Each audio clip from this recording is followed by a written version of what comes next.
What's up, my friends, and welcome into another edition of the Running Back Podcast. Thanks so much for hanging out with us.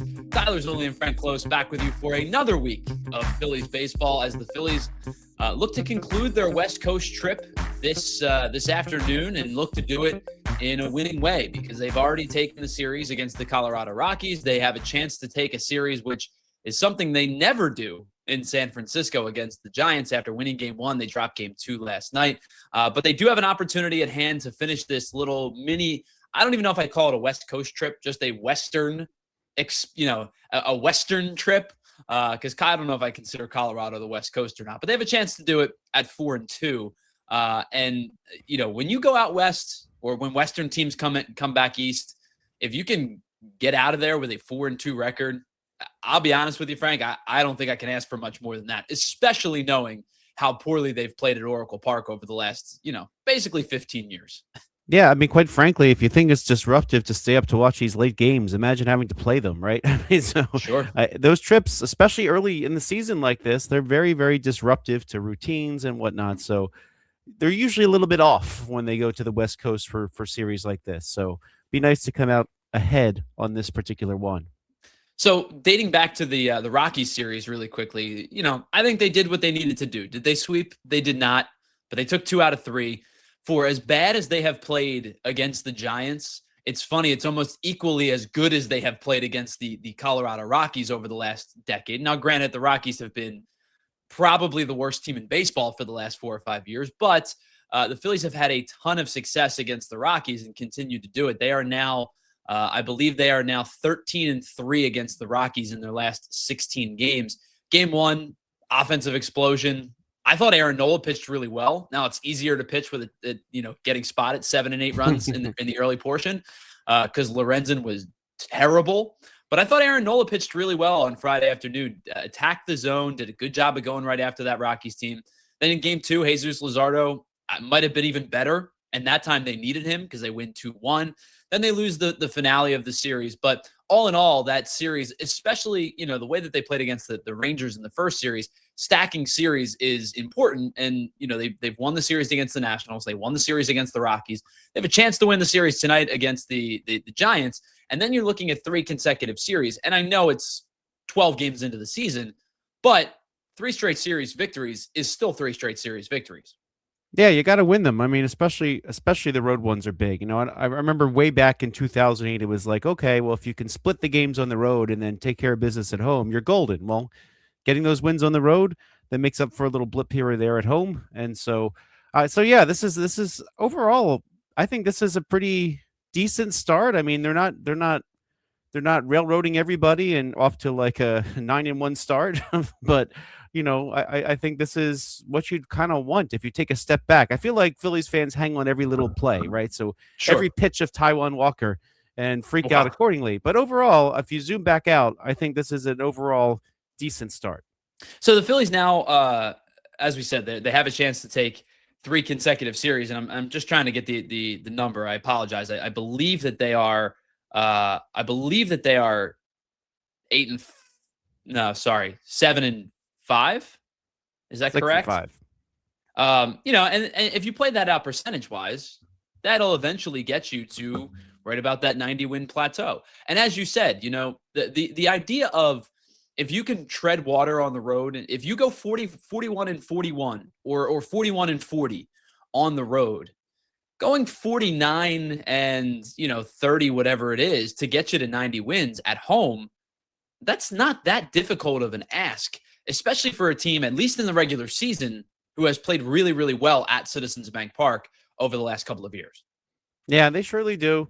They've traditionally, this group anyway, that's been running back, has traditionally performed better at home than on the road. So like to see these early wins, even if it's against the Rockies. I know the Rockies aren't expected to do a whole lot, but they've been they showed some really good things against the Giants so far. So that's very encouraging. So let's get into the Giants series a little bit because obviously game 3 today, this afternoon. Game 1, I thought game 1 was one of the more impressive wins of the early campaign because last year we watched almost an exact replica of this game unfold at Oracle Park. And if you remember, it ended with Jordan Romano blowing a save and Patrick Bailey picking up an walk-off inside the park home run.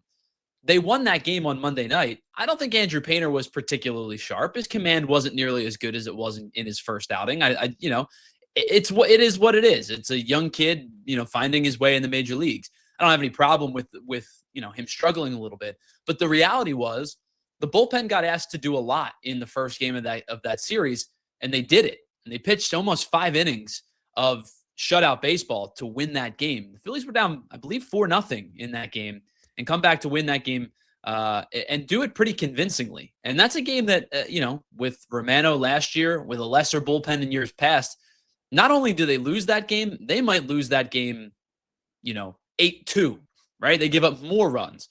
So the way that the bullpen performed in game 1 was super, super encouraging, whether it be the guys you expected, like Duran and like Keller, or the one guy that I don't think anybody expected, who maybe has been the best arm in the bullpen, is Tim Meza.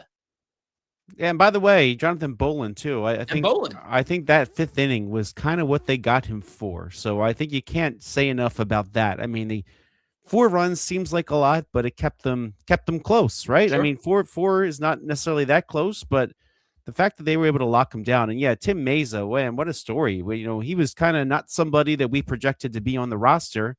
And they liked what they saw in spring enough that they put him on, and then now he's replaced Kyle Backus as the one that we thought would surely be the 4th lefty in the bullpen. So kudos to Tim Meza, and yeah, you can't say enough about that. And to me, the story that is probably the bigger story is that Andrew Painter got to struggle a little bit, wasn't over the top bad. I mean, 4 runs in 4 innings.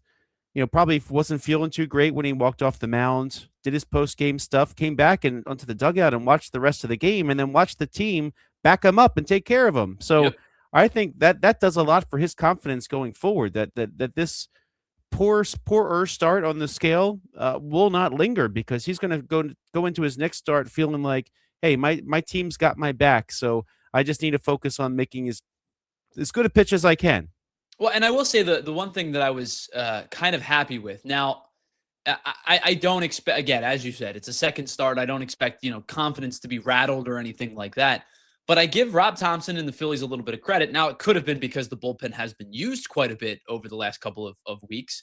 And I think he knows early in the season, starters aren't entirely stretched out. Guys are only going to get you into the 6th. If you get into the 7th, that's really, really strong. Especially in, early April. But he allowed Andrew Painter to kind of try to tightrope his way out of danger a little bit. Let him throw a couple of extra pitches. Now, he had to come out and get him eventually. But for a, 22, 23-year-old kid making his 2nd major league start, it would have been very, very easy for Rob Thompson to go out, give the quick hook, hope that the bullpen can get you, 17 outs. But instead, he let him kind of fight his way through a little bit. And it was maybe a little bit of a learning process, maybe a little bit of a bullpen preservation, probably a little bit of both. But I really do think that was an encouraging thing that Rob Thompson said, hey, man, we trust you. Try to figure this thing out. Yeah, I think we sometimes take for granted, right? When these players like Andrew Painter, I mean, think about his life. He blew through Little League, striking everybody out all the time. Then into high school, and the next thing you know, he's drafted, and then lower minor leagues. Look at his numbers; he just blew through everybody. So it's probably good that he faces a little bit of adversity finally, right? Sure. And then he's got to figure out how to respond. I mean, that's part of this here. That's part of the adjustments you make in the major leagues. So I was really happy to see that, and also really happy to see that the bullpen could come through. But by the way, I got to point out something. You mentioned the name Jordan Romano. Have you seen how he's pitching this year?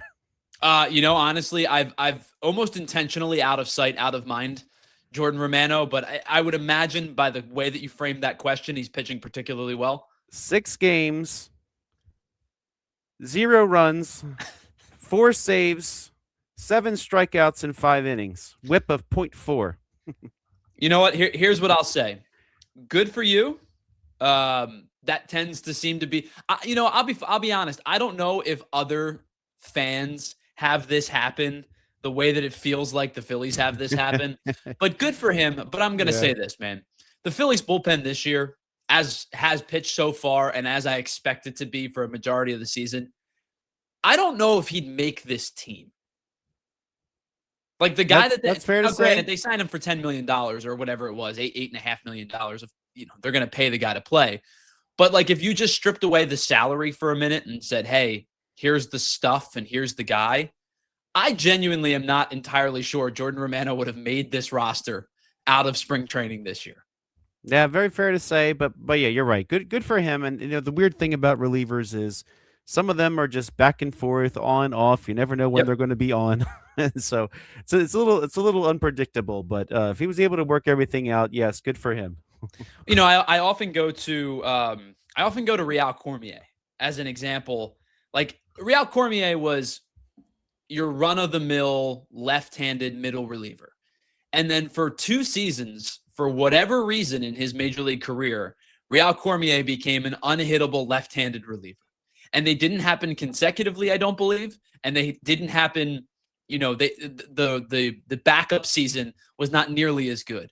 Sometimes you just pitch well over the course of 60 or 65 or 70 innings, and you just kind of get on a roll. I mean, you think about how quickly closers turn over and how quickly setup men turn over. Even to the point of good closers. I think back to the 3 Giants World Series winners in 6 years. I believe those 3 teams had 3 different closers. I believe It was Brian Wilson one year. It was Sergio Romo one year. And then I think by the end, the third one through, I believe they were using Madison Bumgarner basically as an everything. So, but my point is like even good relievers, because Romo was a very good reliever. Brian Wilson was a very good reliever. Sometimes the turnover is quick and it goes both ways. Sometimes you go from crap to good in one season, and sometimes you go from good to crap in one season.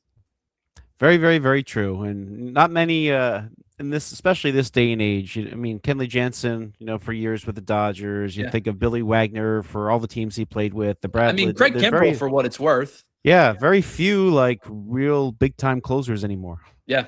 I mean, I think that you're going to see a lot of you see it happen all the time. Like last year, was it Camilo Doval for the Giants? Like was not particularly good in the beginning of the season, figured it out. Now he's back to being a closer again, or a back end of the bullpen guy again, right? Devin Williams, right? Devin Williams had one of the weirdest seasons I've ever seen from him last year. We'll see how he pitches for the Mets this year, but you could give a million examples of relievers who have had some struggles and bounced right back. So if Jordan Romano pitches well, kudos to him. Shame the Phillies missed out on this, but it's okay. They're good. So let's talk about some of the. I think the positive is the Phillies have won 2 consecutive series and have an opportunity to win 3 in a row today. We do have to talk about some things that are not going as well. And I think the one thing in particular that has been a little bit of a struggle for this team is hitting against left-handed pitching. And that was kind of a concern coming into the season based on the splits and the platoons that you were going to use, whether it was, Kemp in left, we'll talk about him in a little bit, or was Brian De La Cruz going to make the team, or, who was going to be, obviously Edmundo Sosa against the lefties. The Phillies have not had success against left-handed pitching this year. Now, granted, again, much like when you talk about the good, you can do this for the bad as well. It's early in the season. It's the 4th series of the year. They still have 150 games left to play. But so far through the first 4 series of the year, the Phillies are hitting 158 against left-handed pitching. That's ranks last in baseball.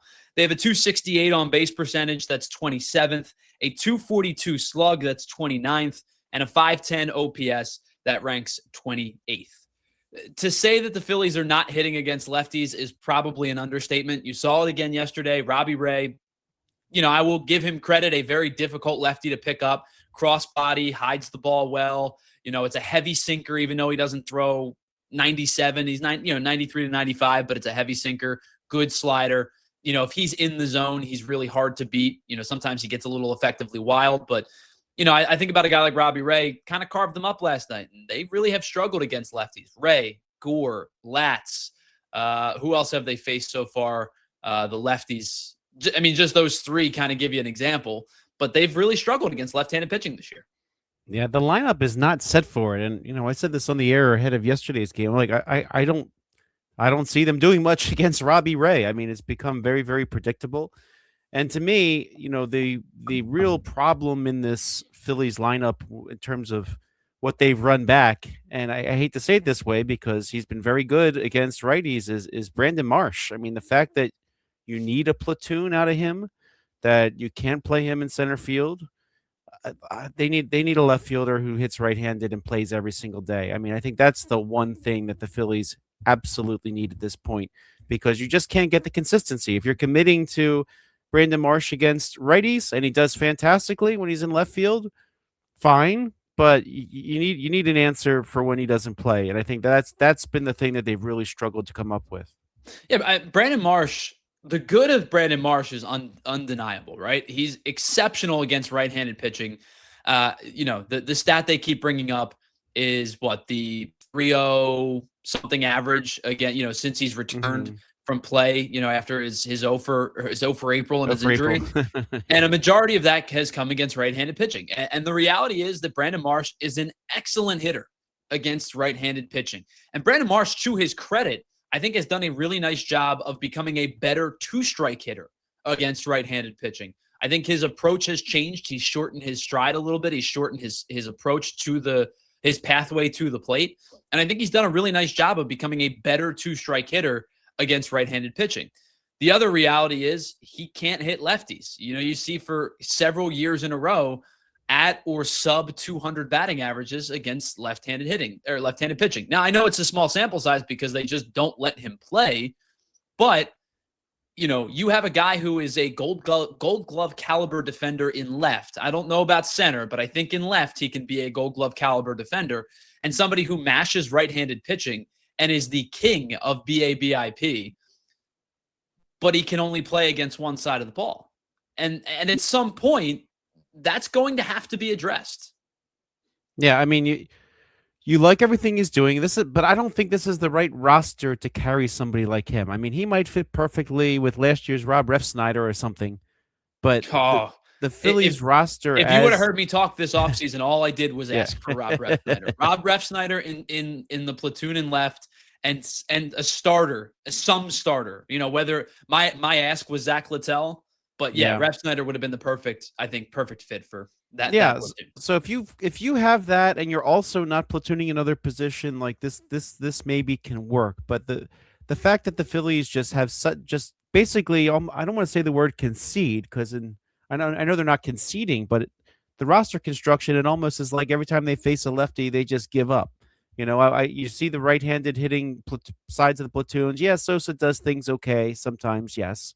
But with so many of the other lefties in the lineup, you're just not going to expect a lot out of them. So they have to do something. I don't believe there was the ideal full-time right-handed hitting left fielder who could also hit fourth. I mean, that's what they need. I don't know who the heck that is in Major League Baseball today. Right. but I think that when you commit to this platoon in two different spots, you're really hurting yourself. You need that starter in left, who plays good defense, who can hit fourth. I know this is a big ask.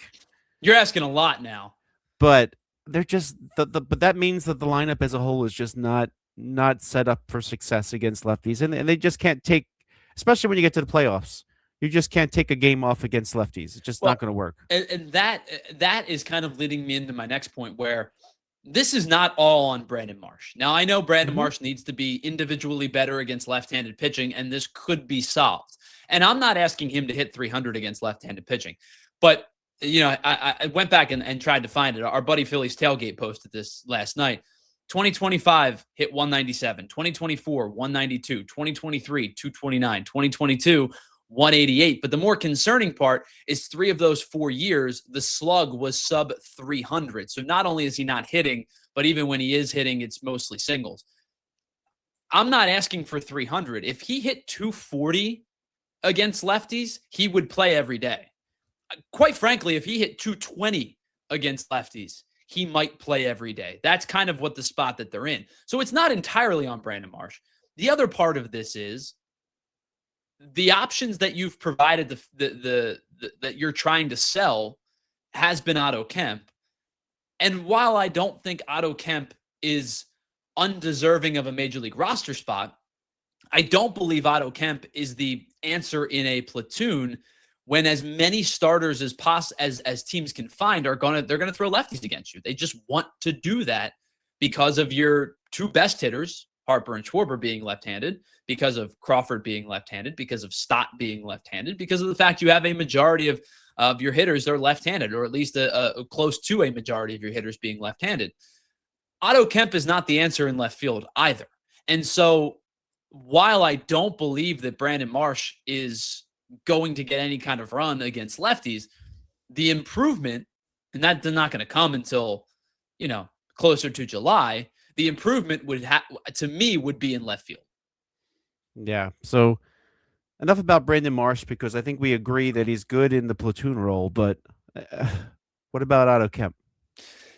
That's to me, he's the bigger concern. Because I know what Brandon Marsh is, and I can live with what Brandon Marsh is. With what Otto Kemp is, I have no idea. His defense is terrible in left field. Quite frankly, I'm not sure he's a defender in the major leagues. Period. I think he's probably a DH at the major league level. I think he can hit. I think he's got good bat to ball skills. I mean, he strikes out. His whiff rates are high. That's just the type of hitter that he is. So maybe bat to ball skills isn't the right word, but the pop is there, and he drives the ball when he does make contact. But I'm not sure he's a major league defender. And you have a DH. It's like they just threw him there because he has a right-handed bat. I mean, right. I hate to say it. I mean, and then the crazy thing, I know Mike Gill on 97.3 was constantly complaining all spring training long. They kept playing him at third base, first base, DH. They didn't give him a lot of outfield time in spring training, which is a little frustrating if you realize that he's just a guy they threw out there. I mean, this is Darren Ruff in left field. I think there needed to be a more concerted effort. And I'm not talking about a guy who's going to play 150 games. I think we all resounded ourselves to the fact that it was going to be go get a right-handed hitter. And the options weren't great. You brought up Refsnyder. He was one of the few. To the point where they brought Brian De La Cruz in, and we all kind of talked about it and said, there's a very real chance Brian De La Cruz could make the team if he has a good spring. And he had a good spring, and they decided to go with Dylan Moore because they wanted the utility defender, which is fine. And De La Cruz seems to be hitting the ball fairly decently in AAA, and 3 home runs and 6 at-bats earlier in the week.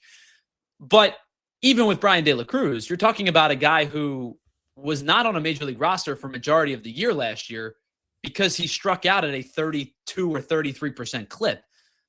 That's a bench power bat that you would love to have, but there's no right answer to this because there really was no options. But the options that were available, even the minimal pool to pull from, I think was probably a better choice than choosing Otto Kemp.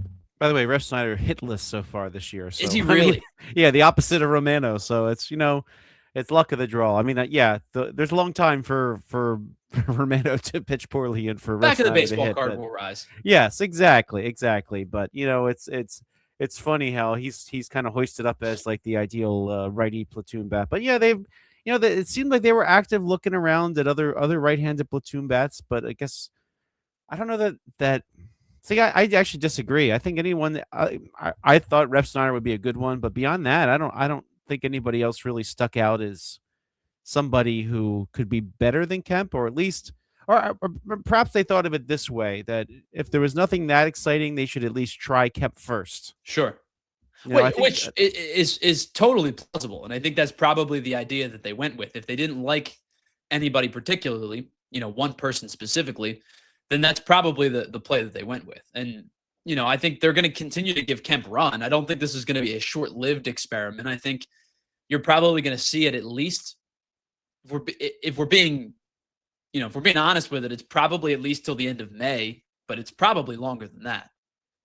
Yeah, I mean, I think there's a June opt-out in De La Cruz's contract, so maybe that'll coincide with when they make a decision if they should try something else, depending on how De La Cruz is done. So maybe it's not a coincidence that De La Cruz has that June opt-out, but yeah, we'll see how he's doing down at AAA. I mean, I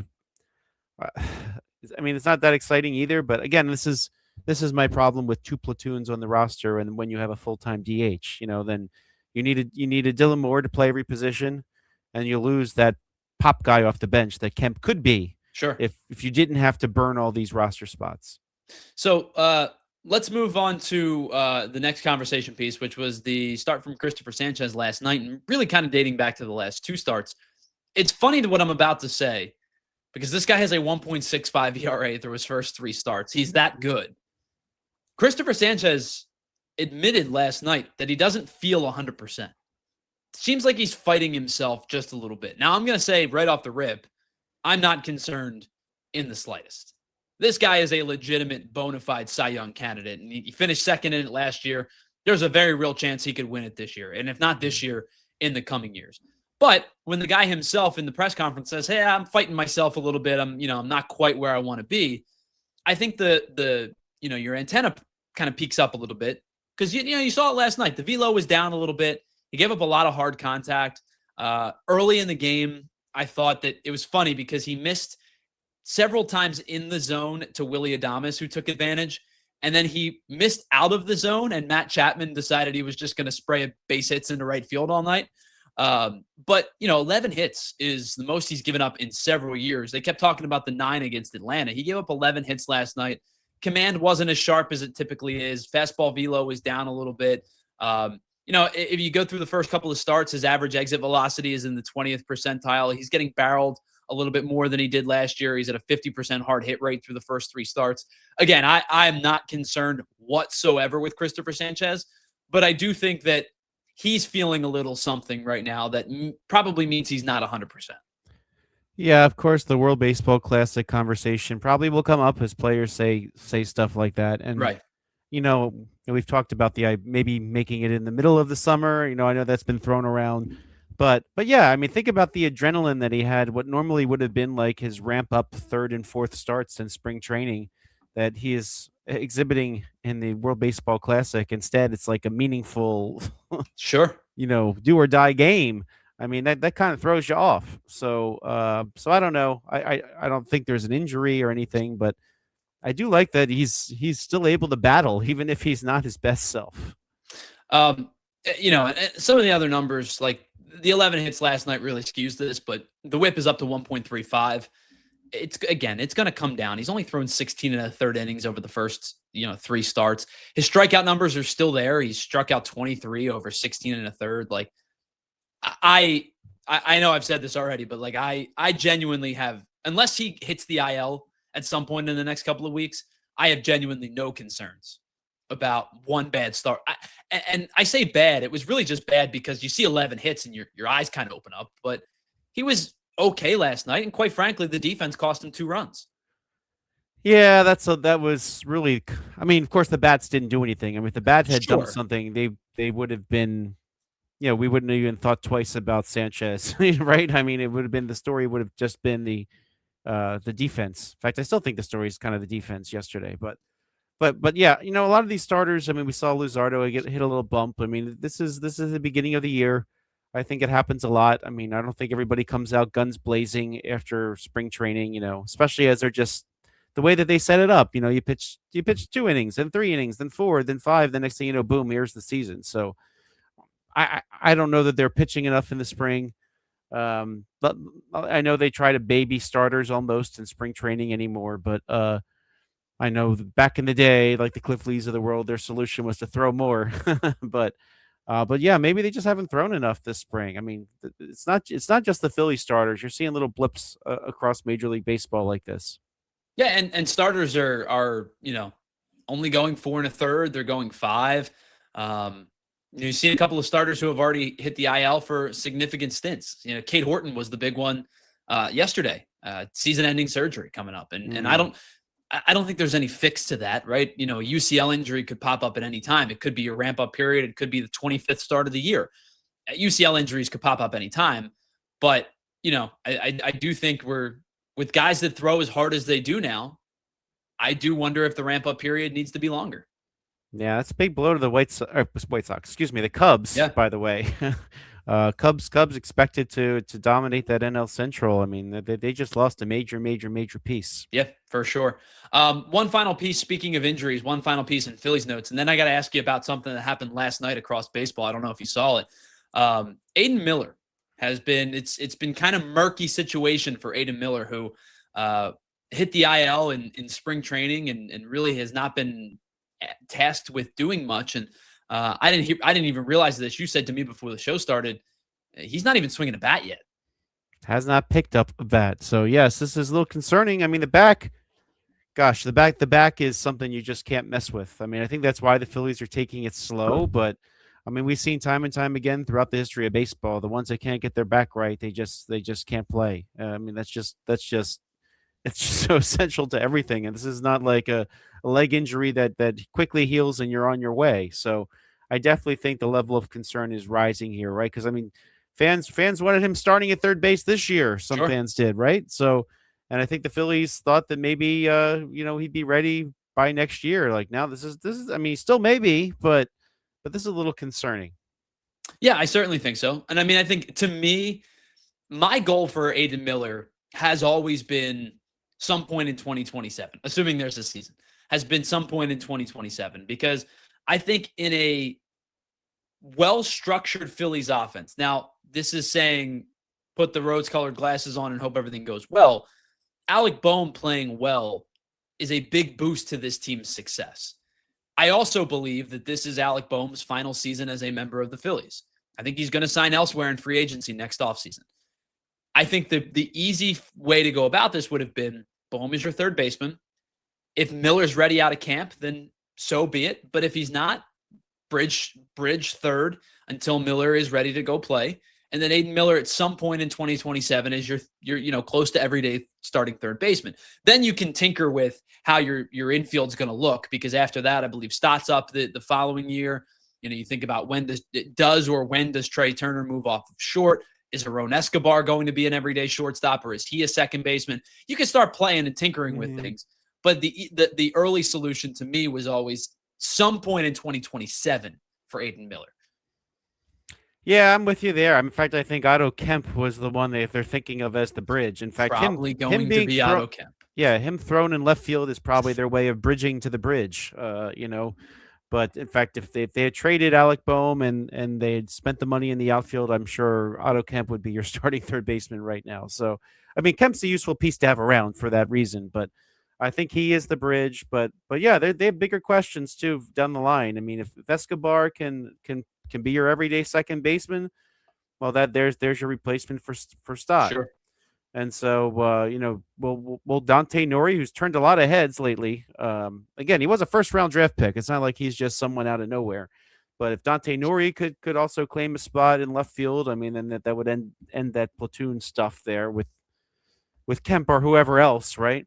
So, and that's the thing. The infield. You're hoping on hope, which is I think the only place you can use hope as a strategy is with prospects, like across all of sports. Prospects are the only way, and draft picks. That's like because they're hypotheticals to an extent. But I do think the Phillies' major question marks over the next couple of years, assuming health and assuming progress, the way that we're hoping it's as close to linear as possible. The Phillies' major question marks could theoretically be answered in the next 3 seasons. Because as you brought up, Nori in left is an easy plug and play if he can play. Escobar at second or short or whatever it might be. Miller at third or short or whatever it might be. Your question marks heading into this year were second base, long-term second base, third base, kind of more immediate after this season, and left field probably very immediate. And if you can answer all 3 of those questions internally, first of all, it frees up money because you're no longer paying these guys arbitration money. Like Boehm's making, double-digit millions. Stott's going to get there soon. Marsh will get there eventually. All that double-digit millions becomes, the 850,000 or whatever the pre-arbitration number becomes for a guy like Nori and Miller and Escobar. That allows you to address other positions. Because at some point, you're going to have to figure out the catching position, because I don't know if you have that internally, unless it's, Rene Pinto.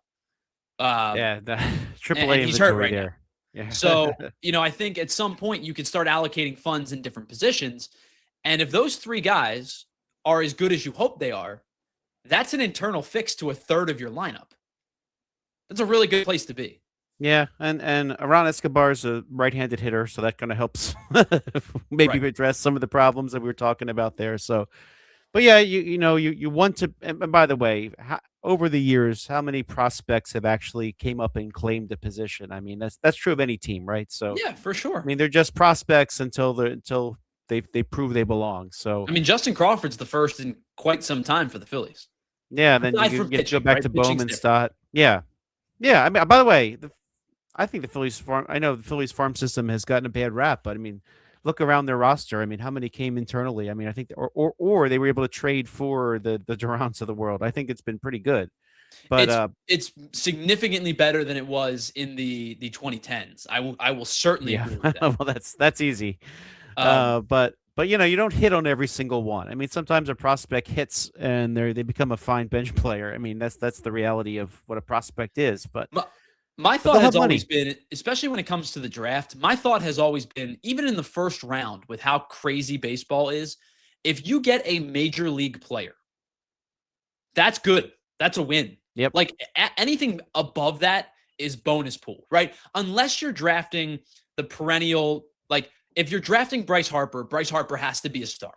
Like the expectations for Bryce Harper since the time he was 15 years old was that he was going to be a multi-time MVP, and he's gone and done it, right? If you're drafting Paul Skeens, he has to be a star. But if you're drafting in the 10s or the teens or the 20s Mm. and you get a major league caliber player, to me, that is a win because there are so many guys who don't pitch past double A, who don't pitch past triple A. There's guys that make positional moves and become, 8 years into their career, become bullpen pieces and effective bullpen pieces. Like I think about AJ Puck, who was a starter at Florida, who's turned Hmm. himself into a nice reliever in the major leagues. To me, that's a win. Yeah. Yeah. In Um, fact, someone the Phillies were rumored to draft in that 2016 draft. yeah. That first round was not much of anything. Last thing I wanted to talk to you today about. Did you happen to see the fight last night between the Braves and the Angels? I did not. So there was a benches clearing brawl last night between the Braves and the Angels. And, I think with the benches clearing fights, most of the time, it's a lot of guys just posturing and standing around. And, you see the Sometimes bullpen laughing. What's that? Sometimes laughing. And right. And sometimes it's just kind of it's symbolic more than anything. Not last night. Last night, some punches got thrown. And I think the two things that stood out to me, one is funny, one is not. Let's start with the funny one because I think it's kind of comical. There is a bench coach that made a pretty form tackle. I believe, I want to say it was Scott Weiss. And I don't remember if that's exactly who it was, but there was a bench coach, older gentleman, who made a form tackle last night on Jorge Soler, who kind of got involved and started this whole thing. It was Soler and Reynaldo Lopez. That was the funny part. The scary part was Reynaldo Lopez last night, when they were in this scuffle, looked like he was ready to throw a punch with a baseball still in his hand. Ooh. It was very, very dangerous. I'm on John Boy now, catching up. So I would imagine that there will be some suspensions handed out, and the biggest one is going to go to Reynaldo Lopez. yeah, that baseball is clearly in his hand. I'm watching it right now. Like that. Yeah, that's not good. A lot of times, like I said, it's a lot of posturing when you get these brawls. This one's got some weight to it. Mike Trout, man, Mike Trout has his arms on Lopez, pulling him off the thing. I mean, Trout didn't do anything but separate it, but man, you can see Trout's still a strong boy. Yeah. This was, I didn't see it last night. I caught up on it this morning, and I'm watching it. And I'm like, oh wow, there's some actual, back and forth. And then somebody zoomed in on Lopez and was like, oh my goodness, that is not good. Yeah, check out John Boy. John Boy, of course, always has stuff like that. Yeah. All right, I think that's pretty much going to wrap up today's episode. And any final thoughts heading into this series finale against the Giants today? Well, Bat's got to show up. I think it would be really big if they can take this one here. We'll see. We'll see how they pitch as well. Are they tired yet? What do they got left in the tank? I think this would be a really big win, and I think they'd feel a lot better coming home if they can take care of business against the Braves today. I'd love to see Aaron Nola pitch well again, and they're facing a righty, so maybe that's a good sign. Yeah, Aaron Nola on the mound for his third straight start, as we mentioned, coming off a pretty good one. Phillies heading into this series were 16-35 against the Giants at Oracle Park since 2010. It's just been a place that they don't historically play well. This would be an opportunity to win a series in San Francisco for the first time in a very, very long time. And I think that it would be super, super beneficial to the early success and just kind of that mindset of going in and being like, hey, okay, we can win here if they win today. Yeah, and Tyler Mahle hasn't been that great so far this season, so hopefully the Phillies can keep making his season start miserable. Yeah, a lot of hits. I think 13 hits, 16 base runners, giving up some hard contact. Fastball has not been good. 429 opponents are hitting off the fastball from Tyler Mahle. So good opportunity to win a series today. We will be back at it next Wednesday with an opportunity to catch up on the end of this series, plus what's happening down the line. The Arizona Diamondbacks come to town this weekend for a 3-game set, and we will be back next Wednesday to break it all down for you. So for Frank Klose, I'm Tyler Zulli saying thank you so much for hanging out with us on the Run It Back podcast. If you have not already, leave a comment down below what you think about the early season's numbers for the Phillies, the good and the bad. And of course, if you haven't already, hit that subscribe button as well. We would greatly appreciate it. So again, for Frank Klose, I'm Tyler Zulli saying so long. We'll talk to you next week right here on the Run It Back podcast.